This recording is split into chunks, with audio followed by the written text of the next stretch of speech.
Hi, this is Paritosh and you are watching I speak about money. आज इस video में हम बात करने वाले हैं डीसीएफ के बारे में, डिस्काउंटेड कैश फ्लो वैल्यूएशन के बारे में। है क्या सर डीसीएफ? डीसीएफ सर आपका किसी भी कंपनी, किसी भी बिजनेस और किसी भी स्टॉक की अगर इंट्रिंसिक वैल्यू जाननी है तो डीसीएफ आपके काम आता है, यानी डिस्काउंटेड कैश फ्लो आपके काम आता है। अगर डीसीएफ के बारे में बात करें, डिस्काउंटेड कैश फ्लो के बारे में बात करें, तो सर इसका सीधा सिंपल अर्थ ये है कि जब आप फ्यूचर की कैश फ्लो को आज की प्रेजेंट वैल्यू से डिस्काउंट करते हो तो आपका डीसीएफ निकल के आता है। नहीं, यहाँ पे उस पर्टिकुलर कंपनी, उस पर्टिकुलर बिजनेस या उस पर्टिकुलर स्टॉक का इंट्रिंसिक वैल्यू निकल के आता है जो आपको अपनी जेब से पे करना चाहिए। डीसीएफ काफ़ी सारे फाइनेंशियल कॉन्सेप्ट से मिलके बना है और ये बहुत बड़ा एक वास्ट टॉपिक है, एक वीडियो में नहीं हो सकता, इसलिए हम इसके कुछ बहुत ज़रूरी जो फाइनेंशियल कॉन्सेप्ट है जो समझ आना चाहिए आपको, आज उसके बारे में बात करेंगे। और इसी वीडियो सीरीज़ को हम कंटिन्यू रखेंगे, यानी डीसीएफ के बारे में हम 2-3 वीडियोस बनाएंगे जहां मैं आपको पूरा उसका एनालिसिस भी समझाऊंगा आने वाली वीडियोस में कि किसी भी पर्टिकुलर स्टॉक की इंट्रिंसिक वैल्यू कैसे निकाले। लेकिन आज सबसे पहले जो उसके 3 फाइनेंशियल कॉन्सेप्ट्स है वो आपको समझना ज़रूरी है। तो डीसीएफ से समझ में आता होगा डिस्काउंटेड कैश फ्लो से कि सबसे पहले बात करेंगे कैश फ्लो के बारे में, तो फ्यूचर कैश फ्लोज के बारे में बात करेंगे। दूसरा है टाइम वैल्यू मनी, और इसकी आज क्योंकि हम यहाँ पे डिस्काउंटिंग वर्ड यूज़ कर रहे हैं तो यानी फ्यूचर की जो कैश वैल्यू, फ्यूचर की कैश फ्लो को जब हम डिस्काउंट किया जाए या उसकी प्रेजेंट वैल्यू को कंसिडर किया जाए तो वो आपकी नेट प्रेजेंट वैल्यू है, तो उसको समझेंगे एग्जाम्पल के थ्रू। तो एक बात याद रखिए गाइस, देखो कोई भी इन्वेस्टमेंट आपका सक्सेसफुल होगा या नहीं होगा, उस पर कुछ पैसा कमाओगे या नहीं कमाओगे, वो इसी बात पे डिपेंड करता है कि आप अपनी जेब से उस बिजनेस को, उस कंपनी को या उस स्टॉक के लिए कितना पैसा पे कर रहे हो। अगर आप उसकी रियल वर्थ या उसकी जो इंट्रिंसिक वैल्यू है उससे ज़्यादा पे करोगे तो आप उस पर कोई पैसा नहीं कमाने वाले हो। इसलिए आपको ये जानना, प्राइसिंग फैक्टर आपके लिए बहुत मायने रखता है। तो सबसे पहला जो इसका जो कॉन्सेप्ट है जो डीसीएफ के अंदर आता है, डिस्काउंटेड कैश फ्लो के अंदर आता है, वो आता है आपका कैश फ्लो। इसको मैं एक उदाहरण के तौर पे समझाऊंगा और बाकी सारे कॉन्सेप्ट भी आपके इसी से इंटरलिंक रहेंगे तो आपको आसानी से समझ में आएगा। तो सबसे पहले बात करते हैं कैश फ्लो की, तो इसको मैं एक एग्जांपल से आपको समझाने की कोशिश करता हूँ गाइस। मान लीजिए अब हम यहाँ पे 2 लोग हैं, मैं पारितोष और दूसरा मेरा फ्रेंड राहुल। राहुल एक पिज़्ज़ा वेंडर है और बहुत अच्छे पिज़्ज़ा बनाता है, पूरे टाउन में उससे अच्छा पिज़्ज़ा कोई नहीं बनाता। अब नाउ उसके पास एक पिज़्ज़ा ऑटोमेटिक मशीन है जिसमें जो भी इंग्रेडिएंट है पिज़्ज़ा के लिए वो उसमें डालते हैं और विदिन 5 मिनट्स उसका पिज़्ज़ा रेडी। अब ये पिज़्ज़ा बनाने के लिए साल भर में, इस मशीन से साल भर में हर साल वो 5 लाख रुपए कमाता है। मैं एक एजम्पशन ले रहा हूँ, हर साल वो इस ऑटोमेटिक मशीन से 5 लाख रुपए कमाता है और इस मशीन की, पिज़्ज़ा मशीन की जो एक लाइफ स्पैन पीरियड है वो 10 साल है, यानी 10 साल के बाद ये मशीन यूजलेस है, वर्थलेस है। 10 साल के बाद उस मशीन से कोई आउटपुट जनरेट नहीं होने वाला, लेकिन शुरू के 10 साल तक हर साल वो मशीन 5 लाख रुपए कमा के दे रही है राहुल को। अब ये मशीन से मैं बहुत इम्प्रेस हुआ क्योंकि ये एक, मान लीजिए एक इनोवेटिव मशीन है, ऐसा मशीन कहीं है ही नहीं और वो उससे अच्छा खासा पूंजी कमा रहा है। तो अब मैं राहुल के पास जाता हूँ क्योंकि वो मेरा दोस्त है। मैंने उससे बोला, यार ये मशीन मुझे तेरी बहुत अच्छी लगी, अब ये मशीन तू मुझे दे दे, अब ये मशीन तू मुझे दे दे। तो अब मैं आपसे सवाल पूछता हूँ, अगर राहुल को जो मैं ऑफ़र करूँगा तो मुझे कितना ऑफ़र करना चाहिए या कितना मैक्सिमम अमाउंट मुझे उससे कितना मैक्सिमम अमाउंट का कॉस्ट प्राइस मुझे कंसिडर करना होगा। Maximum I am talking about the maximum. तो जैसे मैंने आपको बताया कि वो मशीन हर साल 5 लाख रुपए कमा के दे रही है बिना किसी दिक्कत के और नेक्स्ट 10 ईयर्स तक कमा के देगी। एजम्पशन मान लीजिए कि आज मैं पैसा लगा रहा हूँ तो आज से ही, और नेक्स्ट 10 ईयर्स तक कमा के देगी। तो इस मशीन की कॉस्ट, इस जो पिज़्ज़ा मशीन की कॉस्ट है वो हुई 50 लाख रुपए। 5 लाख रुपए मल्टीप्लाई 10, 50 लाख रुपए। यानी सीधा सिंपल सा क्लैरिटी हो गई होगी आपको कि इस मशीन की कॉस्ट किसी भी कीमत पर 50 लाख से ऊपर नहीं हो सकती। अब इसी को आप रिलेट कर सकते हो कंपनी के बारे में, बिजनेस के बारे में या स्टॉक के बारे में। यानी अगर आप किसी पर्टिकुलर स्टॉक को चुनते भी हो तो आपको उसका एक रियल वैल्यू देखना पड़ेगा कैश फ्लो का, कि इससे कितना कैश फ्लो जनरेट हो सकता है, उससे ज़्यादा पे करना सेंस नहीं बनता। तो ये एक कॉन्सेप्ट है जो मैंने आपको इसमें बताया। अब इसी कैलकुलेशन को थोड़ा सा और आगे बढ़ाते हैं और मान लीजिए अब मैंने राहुल को बोला कि ये मशीन मुझे दे दे तो राहुल ने मुझे बोला ठीक है तू एक्स प्राइस मुझे दे दे और ये मशीन ले जा। अब मेरे पास दो ऑप्शन है, या तो मैं उसको एक्स प्राइस जो उसने मुझसे डिमांड करी है वो दे दूं, या जो भी वो मुझसे एक्स प्राइस मांग रहा है उस एक्स प्राइस को मान लीजिए अगर मैं एफडी कर दूं और उस एफडी पे मान लेते हैं कि मुझे 8.5% सालाना इंटरेस्ट मिल रहा है, तो ये जो 8.5% मुझे सालाना रिस्क फ्री इंटरेस्ट मिल रहा है ये मेरी अपॉर्चुनिटी कॉस्ट हुई। यानी अगर ये एक्स प्राइस में राहुल को देता हूं तो 8.5% जो मुझे रिस्क फ्री मिलता वो 8.5% का मैंने यहाँ पे कॉम्प्रोमाइज किया है, ये मेरी अपॉर्चुनिटी कॉस्ट है। अब देखो इस डेटा से तीन चीजें निकल के सामने आती है। एक तो सबसे पहला कि इस पिज्जा मशीन की जो मैक्सिमम कॉस्ट है जो आपको देनी चाहिए अपनी जेब से वो है 50 लाख रुपए, क्योंकि 50 लाख रुपए के 50 लाख उसकी एक इकोनॉमिकल कॉस्ट है। उसके बाद वो आउटपुट जो भी आप पैसा दे रहे हो वो वेस्ट है क्योंकि उस पर आपको कुछ नहीं मिलने वाला। तो 50 लाख रुपए की इसकी मैक्सिमम अपॉर्चुनिटी कॉस्ट है।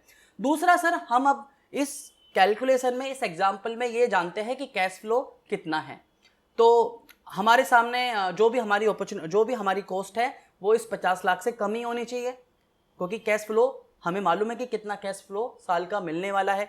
तीसरा सर, इस ट्रांजैक्शन में 8.5% का मेरा अपॉर्चुनिटी कॉस्ट है, यानी हर साल 8.5% मेरे एक्स अमाउंट पे I am compromising on it. तो अब इन तीनों पॉइंट्स को रखा जाए तो एक जो इसका पर्सपेक्टिव निकल के आता है वो ये आता है कि सर आपको अब जो नेक्स्ट कॉन्सेप्ट आपको समझना चाहिए कि देखो सर, जो आज 5 लाख रुपए हर साल जो आपको मिल रहे हैं, अब हमारे लिए ये जानना जरूरी है कि जो हमें 5 लाख रुपए, मैंने यहाँ पे कंसीडर करा है कि 2014 में ये मशीन मैंने खरीदनी है और 2015 से मुझे हर साल 5 लाख रुपए मिलने लगेंगे, यानी 2024 तक मिलेंगे, नेक्स्ट 10 ईयर्स तक 2024 तक मिलेंगे। अब जो 2016 में मुझे 5 लाख रुपए मिलेंगे उसकी आज की प्रेजेंट वैल्यू कितनी है, 2018 में जो मुझे मिलेंगे उसकी आज की प्रेजेंट वैल्यू कितनी है, और 2024 में जो मुझे मिलेंगे उसकी आज की प्रेजेंट वैल्यू कितनी है। तो जब हम फ्यूचर कैश फ्लो को आज की प्रेजेंट वैल्यू से डिस्काउंट करें, वही आपका डीसीएफ है। तो डीसीएफ इसी तरीके से काम करता है। जब आप किसी पर्टिकुलर बिजनेस, किसी पर्टिकुलर कंपनी और किसी पर्टिकुलर स्टॉक या इन्वेस्टमेंट की उसकी फ्यूचर अर्निंग्स को आज की प्रेजेंट वैल्यू से डिस्काउंट करते हो तो आपका डीसीएफ आपको इंट्रिंसिक वैल्यू देता है जो आपको उस बिजनेस, उस स्टॉक, उस कंपनी के लिए मैक्सिमम पे करना चाहिए if you want to make returns on these investments. Guys, अब हम बात करते हैं नेट प्रेजेंट वैल्यू को कॉन्सेप्ट समझने की कोशिश करते हैं, क्योंकि यहाँ पे तीन कॉन्सेप्ट निकल के आते हैं डीसीएफ में। एक तो कैश फ्लो जो मैंने आपको बताया, दूसरा उसकी प्रेजेंट वैल्यू जिसको हम net present value value calculate करेंगे, और तीसरा आपका time value of money. Time value of money बहुत सिंपल कॉन्सेप्ट है सर। जब आप पैसा निवेश करते हो तो समय के साथ वो पैसा, आपने जो भी पैसा निवेश करा है उस पर कंपाउंडिंग का बेनिफिट मिलता है। लेकिन जब हम रिवर्स कैलकुलेशन के बारे में बात करते हैं तो वो है आपकी डिस्काउंटिंग कैश फ्लो। यानी आज से 2 साल के बाद, 3 साल के बाद अगर आपको कुछ पैसा मिलने वाला है, जैसे इस एग्जांपल में 5 लाख रुपए हर साल, तो उस 5 लाख रुपए की वैल्यू आज की प्रेजेंट टर्म्स में कुछ और होगी, कम होगी, कंपेरेटिवली कम होगी, जो आपको अपनी जेब से पे करना चाहिए। अब हम इसको नेट प्रेजेंट वैल्यू से यहाँ पे कैलकुलेट करते हैं, तो हम ये देखेंगे यहाँ पे कि 2015 में जो आपको 5 लाख रुपए मिलने वाले हैं, आज 2014 में उसकी प्रेजेंट वैल्यू कितनी है, 2018 में जो मिलने वाले हैं 5 लाख रुपए, आज उसकी प्रेजेंट वैल्यू कितनी है, और 2024 में जो मिलने वाले हैं आज उसकी प्रेजेंट वैल्यू कितनी है। तो यहाँ पे चार्ट आपको दिख रहा होगा, समझाने के लिए मैंने बताया हुआ है आपको। तो आज अब हम नेट प्रेजेंट वैल्यू निकाल रहे हैं। तो सर 2015 में, क्योंकि ये मशीन मैंने 2014 में खरीदी, 2015 में जो मुझे 5 लाख रुपए मिलने वाले हैं नेक्स्ट 1 ईयर में, उसकी आज की 8.5%, क्योंकि मैं कॉम्प्रोमाइज कर रहा हूं अपने एफडी पे, तो मैंने 8.5% से डिस्काउंट करा। जब आप फ्यूचर कैश फ्लो को रिस्क फ्री इन्वेस्टमेंट से डिस्काउंट करते हो तो आपकी नेट प्रेजेंट वैल्यू निकलती है डीसीएफ मॉडल में। तो सर उस 5 लाख रुपए की वैल्यू आज की प्रेजेंट वैल्यू में, उसकी प्रेजेंट वैल्यू है 4,60,829 रुपए। 2016 में जो 5 लाख रुपए मिलने वाले हैं उसकी आज की प्रेजेंट वैल्यू है 4,24,808 रुपए। 2020 में जो 5 लाख रुपए मिलने वाले हैं उसकी आज की प्रेजेंट वैल्यू है 3,06,485। 2024 में जो मिलने वाले हैं उसकी आज की प्रेजेंट वैल्यू है 22,1151 रुपए। अगर इन सारी प्रेजेंट वैल्यू को ऐड किया जाए तो ये टोटल वैल्यू निकल के आती है सर 32,80,842 रुपए। यानी जब आप फ्यूचर की इन सारी कैश फ्लो स्ट्रीम्स को डिस्काउंट करोगे आज की प्रेजेंट वैल्यू से, वो जो एक्चुअल उसकी इंट्रिंसिक वैल्यू है जो आपको अपनी जेब से पे करना चाहिए वो है 32,80,842 रुपये। तो यानी अगर आपको वो मशीन खरीदनी है राहुल से तो 32,80,842 रुपये से ऊपर देना कोई सेंस नहीं बनता, क्योंकि वो उसकी मैक्सिमम इंट्रिंसिक वैल्यू है। अगर आप उससे ऊपर पैसा पे कर रहे हो तो यानी आप लॉस कर रहे हो, आप एक अच्छा डील नहीं कर रहे हो। लेकिन अगर आपको इस मशीन से पैसा कमाना है, रिटर्न्स कमाने हैं, तो आपको इतना या इससे कम पैसा पे करना पड़ेगा। अब इसी पूरे एग्जांपल को आप रिलेट कर सकते हो स्टॉक्स में। जब स्टॉक्स की बात करते हैं तो स्टॉक्स में भी हमारी फ्यूचर कैश फ्लोस होती है, या किसी इन्वेस्टमेंट्स की बात करते हैं तो इन्वेस्टमेंट में फ्यूचर कैश फ्लोस होती है। उन कैश फ्लोस को जब हम डिस्काउंट करें प्रेजेंट वैल्यू में और जो भी इंट्रिंसिक वैल्यू निकल के आती है वो इंट्रिंसिक वैल्यू होती है जो आपको उस पर्टिकुलर स्टॉक के लिए पे करना चाहिए अपनी जेब से। अगर उससे ज़्यादा पे कर रहे हो बेसिकली आप सही डील नहीं कर रहे हो, आपको उससे कम प्राइस पर उस स्टॉक को खरीदना चाहिए। ये सीधा सिंपल सा मैंने ब्रीफ में रखने की कोशिश कर रहा हूँ, बाकी क्योंकि ये बहुत वास्ट टॉपिक है इसको धीरे धीरे समझेंगे। जब हम आगे एनालिसिस में आएंगे तो ये सारे कॉन्सेप्ट एक दूसरे से इंटरलिंक्ड होंगे। तो यही कॉन्सेप्ट, यही पिज़्ज़ा वाला एग्जांपल आप सीधा स्टॉक्स में भी ले सकते हैं। अब देखो, अब आप बोलोगे कि चलो यहाँ तो पिज़्ज़ा मशीन की बात हो रही है, हमें मालूम है कि 5 लाख रुपए सालाना वहाँ से कमाई आने वाली है, लेकिन स्टॉक्स में ऐसा हो सकता है कि हमें फ्यूचर कैश फ्लोस मालूम चल सके? जी बिल्कुल। आप जब किसी पर्टिकुलर कंपनी, किसी पर्टिकुलर स्टॉक के बारे में बात करते हो तो उसकी भी फ्यूचर कैश फ्लोस आप जान सकते हो। वो मैं आपको या उसका इंट्रिंसिक वैल्यू कैसे निकालना है या उसका डिस्काउंटिंग कैश फ्लो कैसे निकालना है वो मैं आगे आने वाली वीडियोस में आपको बताऊंगा। दोस्तों अभी के लिए ये जानना जरूरी है कि देखो, अगर आप इक्विटी में निवेश करने के बारे में सोच रहे हो, आगे करना चाह रहे हो और ये वीडियोस ऑब्वियसली देख रहे हो और इक्विटी मार्केट में पहली बार कदम रख रहे हो, तो आपके पास डीमैट अकाउंट होना चाहिए। तो डीमैट अकाउंट ओपन करने के लिए we have an option, you can open your demat account with Angel Broking। उनका just recently they have started they have a Angel iTrade Prime plan। वहाँ पे they are giving you free equity delivery, यानी जो भी delivery में, जैसे आज खरीदा 10 दिन बाद 1 साल बाद बेचा, उस पर कोई किसी भी तरीके का कोई ब्रोकरेज नहीं देना। फ्यूचर एंड ऑप्शंस करते हो, इंट्राडे करते हो, डेरिवेटिव्स करते हो, करेंसी करते हो तो 20 रुपीज़ पर एग्जीक्यूटेड ऑर्डर है, कंपेरेटिवली काफ़ी कम है ब्रोकरेज के लिए, और डिलीवरी के लिए कोई चार्जेस नहीं है। अकाउंट ओपन करना बहुत आसान है, सब कुछ आपके मोबाइल पर घर बैठे आपका जो भी केवाईसी प्रोसेस है, जो बेसिक डॉक्यूमेंट है उसके साथ अपना अकाउंट ओपन कर सकते हो। इंस्टेंट अकाउंट ओपन हो जाएगा। नीचे डिस्क्रिप्शन में लिंक दे रहा हूं, अगर डीमैट अकाउंट ओपन नहीं किया या आप करना चाहते हो एंजल ब्रोकिंग के थ्रू तो नीचे डिस्क्रिप्शन में लिंक दे रहा हूं, वहां जाके अपना अकाउंट डीमैट अकाउंट ओपन कर सकते हो।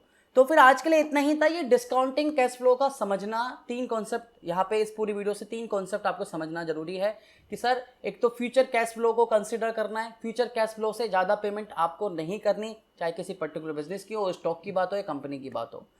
कंपनी में पैसा निवेश करने से पहले, स्टॉक में निवेश करने से पहले आप ये कंसीडर कर लीजिए आप किसी पर्टिकुलर बिजनेस में पैसा निवेश कर रहे हो, उस बिजनेस के लिए कितना फ्यूचर कैश फ्लो जनरेट होने वाला है इन द कमिंग ईयर्स, उन सबको डिस्काउंटिंग करके आपको एक पूरा इंट्रिंसिक वैल्यू निकालने के बाद आपको डिसाइड करना चाहिए कि मुझे इस पर्टिकुलर स्टॉक में पैसा निवेश करना है या नहीं करना।